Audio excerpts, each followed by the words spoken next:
শ্রীকৃষ্ণের দ্বারকা নগরীর ইতিহাস। জগতের এক বিরাট প্রয়োজনে পৃথিবীর বুকে আবির্ভূত হয়েছিলেন ভগবান বিষ্ণুর পূর্ণাবতার মনমোহন শ্রীকৃষ্ণ। অসংখ্য অত্যাচারী রাজা অসুরদের হত্যা করে মহাভারতের যুদ্ধের পরিণতি দান করে মানব জাতিকে শ্রী শ্রী গীতা দান করে এবং বিশাল দ্বারকা নগরী নির্মাণ করে। পার্থিব লীলায় যখন তিনি ক্লান্ত, তখনই জরা নামক ব্যাধের অসতর্ক তীরের আঘাতে ভবলীলা সাঙ্গ করেন ভগবান শ্রীকৃষ্ণ। তার এই অন্তর্ধানের সাথে সাথে শুরু হয় কলিকাল। সমুদ্রের গহ্বরে হারিয়ে যায় তার প্রতিষ্ঠিত সেই বিশাল নগরী। কিন্তু কেমন ছিল সেই দ্বারকা নগরী? জানুন এই পবিত্র পৌরাণিক নগরীর ইতিহাস ও অন্তর্কথা। বর্তমানে দ্বারকা ভারতের উত্তর পশ্চিমের রাজ্য গুজরাটের একটি জেলা। এটি সনাতন ধর্মাবলম্বীদের চারটি প্রধান ধর্মীয় স্থান বা চার ধামের একটি। দ্বারকা শব্দের দ্বার অর্থ দরজা আর কা অর্থ স্বর্গ কিংবা মোক্ষ। সে অর্থে দ্বারকা শব্দের অর্থ হচ্ছে স্বর্গের দ্বার কিংবা মোক্ষ লাভের উপায়। এছাড়াও দ্বারকা ভারতের সপ্তপুরী নামে পরিচিত 7টি বিখ্যাত প্রাচীন শহরের একটি। এখানে অবস্থিত 800 বছর পুরনো 57 মিটার উঁচু কৃষ্ণ মন্দির। তবে বর্তমানের এই দ্বারকা শহর মূলত শ্রীকৃষ্ণের প্রতিষ্ঠিত সেই প্রাচীন নগরীর জন্যই বেশি প্রসিদ্ধ, যা একসময় ডুবে গিয়েছিল সমুদ্রের অতল গহ্বরে। অতীতে এর থেকে শুধু পৌরাণিক গল্প হিসেবে মনে করা হলেও 2000 সালে এই স্থানে এক প্রত্নতত্ত্বীয় অভিযানে সমুদ্রের নিচে খোঁজ মেলে প্রাচীন এক নগরীর ধ্বংসাবশেষের, যা সেই প্রাচীন নগরী দ্বারকাকেই নির্দেশ করে। চলুন আজকে জেনে নিই সেই প্রাচীন দ্বারকা নগরীর ইতিহাস ও পরিণতি সম্পর্কে। পৌরাণিক নগরী দ্বারকার কথা প্রাচীন ভারত ও হিন্দু ধর্মের অন্যতম প্রধান মহাকাব্য মহাভারত সহ ভগবদ গীতা, স্কন্দ পুরাণ, বিষ্ণু পুরাণ, হরিবংশ ইত্যাদি গ্রন্থে উল্লেখ রয়েছে। হিন্দু ধর্মের পৌরাণিক কাহিনী অনুসারে দ্বারকা হল সেই প্রাচীন শহর যেখানে বিষ্ণুর অষ্টম অবতার কৃষ্ণ একসময় বাস করতেন। বিভিন্ন সূত্রানুসারে শ্রীকৃষ্ণ বর্তমান ভারতের দিল্লির দক্ষিণে অবস্থিত উত্তরপ্রদেশের মথুরায় জন্মগ্রহণ করেছিলেন। কৃষ্ণের মামা কংস ছিলেন তৎকালীন মথুরার অত্যাচারী রাজা। সেই অত্যাচারী রাজাকে বধ করেছিলেন স্বয়ং ভগবান শ্রীকৃষ্ণ। এ খবর শুনে কংসের শ্বশুর মগধের রাজা জরাসন্ধ রেগে যান ও এর প্রতিশোধ নেওয়ার জন্য মথুরা আক্রমণ করেন। কিন্তু 17 বার মথুরা আক্রমণের পরও জরাসন্ধ মথুরা জয় করতে ব্যর্থ হন। তবে এই 17 বার আক্রমণ মথুরার অধিবাসী যাদবরা দুর্বল হয়ে পড়ে। কৃষ্ণ যখন বুঝতে পারেন জরাসন্ধ আর একবার আক্রমণ করলে তারা আর তা প্রতিরোধ করার শক্তি যাদবদের নেই, তখন তিনি তার প্রজাদের নিয়ে মথুরা ত্যাগ করার সিদ্ধান্ত নেন। মথুরা ত্যাগের পর কৃষ্ণ নতুন এক শহর প্রতিষ্ঠার প্রয়োজন বোধ করেন। এক্ষেত্রে দুটি ভিন্ন কাহিনী প্রচলিত রয়েছে।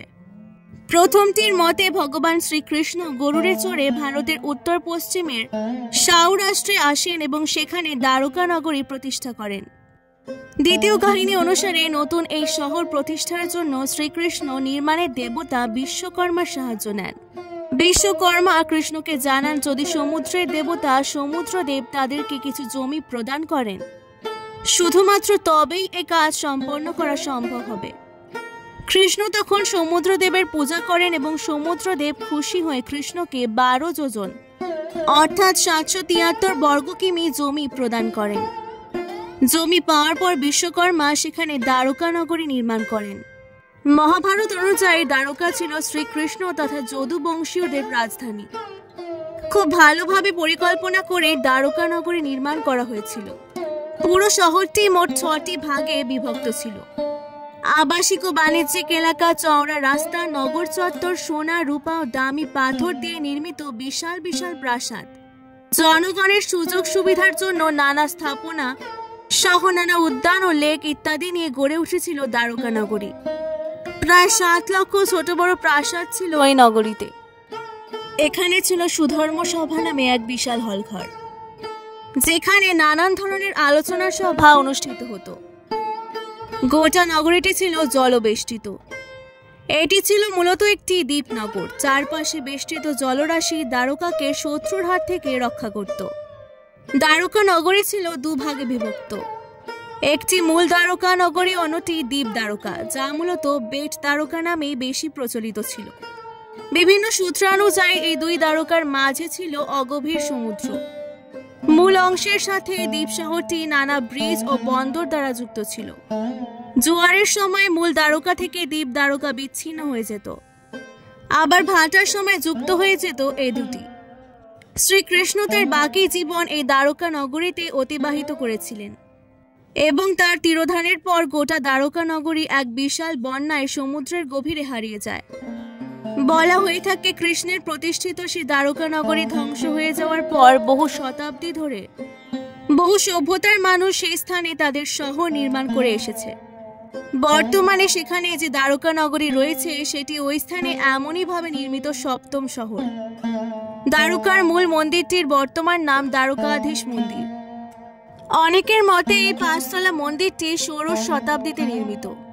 বর্তমানে দ্বারকা ভারতের অন্যতম জনপ্রিয় একটি দর্শনীয় স্থান। হিন্দু ধর্মাবলম্বীরা সহ পৃথিবীর বহু দেশ থেকে মানুষ এই স্থানে বেড়াতে আসে। দ্বারকা নগরী ও এর পরিণতি কি শুধুই পৌরাণিক কাহিনী? অনেকেই আছেন যারা খুব জোরালোভাবে বিশ্বাস করেন যে দ্বারকা নগরীর ঐতিহাসিক ভিত্তি রয়েছে। তবে আসলে এই নগরী ছিল কি না তা খুঁজতে বহু প্রত্নতাত্ত্বিক অনুসন্ধানী অভিযান চালানো হয় বর্তমানে দ্বারকা মন্দিরের সামনে সমুদ্রে। কিছু কাল পূর্বে সমুদ্রের নিচের অভিযানে প্রত্নতত্ত্ববিদরা খুঁজে পেয়েছেন বহু প্রাচীন এক নগরীর ধ্বংসাবশেষ, যা আনুমানিক প্রায় মহাভারতের সময়কার। এই আবিষ্কারের পরিপ্রেক্ষিতে উপকূল জুড়ে গবেষকরা আরও কয়েকটি অনুসন্ধান চালান।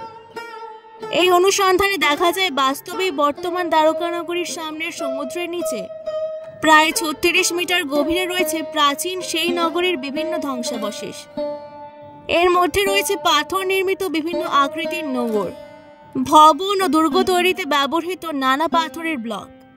গবেষণায় দেখা গেছে এসব ধ্বংসাবশেষের সবগুলোই মহাভারতে বর্ণিত শ্রীকৃষ্ণ নির্মিত সেই দ্বারকা নগরীর সাথে মিলে যায়। এটি প্রমাণ করে তৎকালীন সময়ে দ্বারকা ভারতের অন্যতম ব্যস্ত একটি বন্দর নগরী ছিল। এই আবিষ্কারের ফলে পৌরাণিক দ্বারকা নগরীর অস্তিত্ব কিন্তু চাইলেই আর গল্প বলে উড়িয়ে দেওয়া যায় না। বাস্তবে কোনো এক সময় সমুদ্রের কিনারে এই নগরীটির অস্তিত্ব ছিল। হয়তো এটি একসময় মানুষের কোলাহলে পরিপূর্ণ হয়ে থাকতো, যা এখন হারিয়ে গিয়েছে নীল সমুদ্রের অতল গহ্বরে। আজকে ভিডিওটি ভালো লাগলে অবশ্যই পুরাণ গল্পকথাকে সাবস্ক্রাইব করে দেবেন। অনেক অনেক ধন্যবাদ।